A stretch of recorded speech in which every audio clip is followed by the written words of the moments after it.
Venezuela దేశ అంతర్గత విషయాలలో అమెరికా జోక్యం చేసుకుని ఆ దేశ అధ్యక్షుడిని ఆయన భార్యను అక్రమ అరెస్టు చేయడాన్ని ఖండిస్తూ కాకినాడలో ఐఎఫ్టీయూ ఆధ్వర్యంలో నిరసన కార్యక్రమం నిర్వహించారు. వెనిజువెలా దేశ అంతర్గత విషయాలలో అమెరికా జోక్యం చేసుకుని ఆ దేశ అధ్యక్షుడిని ఆయన భార్యను అక్రమ అరెస్టు చేయడాన్ని ఖండిస్తూ కాకినాడలో ఐఎఫ్టీయూ ఆధ్వర్యంలో ధర్నా చేశారు. ప్రపంచ దేశాలపై అమెరికన్ సామ్రాజ్యవాదం నశించాలని, యుద్ధోన్మాదం నశించాలని, మూడో ప్రపంచ దేశాలపై అమెరికా పెత్తనం నశించాలని, అమెరికన్ సైన్యాలు వెనిజువెలా ఖాళీ చేయాలని డిమాండ్ చేశారు. ఈ సందర్భంగా ఐఎఫ్టీయూ రాష్ట్ర ఉపాధ్యక్షులు జె వెంకటేశ్వర్లు మాట్లాడుతూ అమెరికా ఐక్యరాజ్య సమితి నియమాలను ఉల్లంఘించి, అంతర్జాతీయ న్యాయ సూత్రాలను ఉల్లంఘించి వెనిజువెలా దేశంలో ఆయిల్ సంపదలను, నిక్షేపాలను కొల్లగొట్టడానికి తప్పుడు ఆరోపణలతో వెనిజువెలా దేశంపై దాడి చేసి ఆ దేశ అధ్యక్షుడిని, ఆయన భార్యను అమెరికన్ సైన్యాలు అరెస్టు చేయడాన్ని ఖండించారు. ఈ కార్యక్రమంలో ఐఎఫ్టీయూ నాయకులు రాజ్ కుమార్, వీరబాబు, నాగబాబు, సత్యబాబు, ఐజాక్, రవి, చక్రవర్తి, నాని, అప్పారావు, శంకర్ తదితరులు పాల్గొన్నారు. భారత కార్మిక సంఘాల సమైక్య ఐఎఫ్టీయూ తీవ్రంగా ఖండిస్తుంది. తక్షణం వెనిజులా నుంచి అమెరికన్ సేనలు వెనక్కి వెళ్లాలని మేము డిమాండ్ చేస్తూ ఉన్నాం.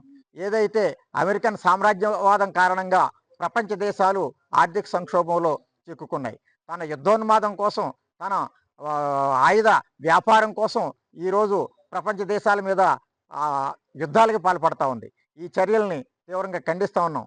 గతంలో ఆఫ్ఘనిస్తాన్ మీద అట్లాంటి దుర్మార్గమైన యుద్ధానికి పాల్పడింది.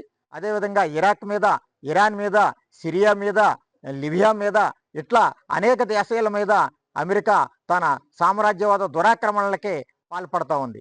ఈ చర్యల్ని ప్రపంచ దేశ ప్రజలందరూ కూడా తీవ్రంగా ఖండించాలి. ప్రపంచ దేశాలన్నీ కూడా తీవ్రంగా ఖండించాలి. అమెరికన్ సామ్రాజ్యవాద కారణంగానే ఈరోజు మూడో ప్రపంచ దేశాలు అప్పుల ఊబిలో కూరుకుపోయాయి.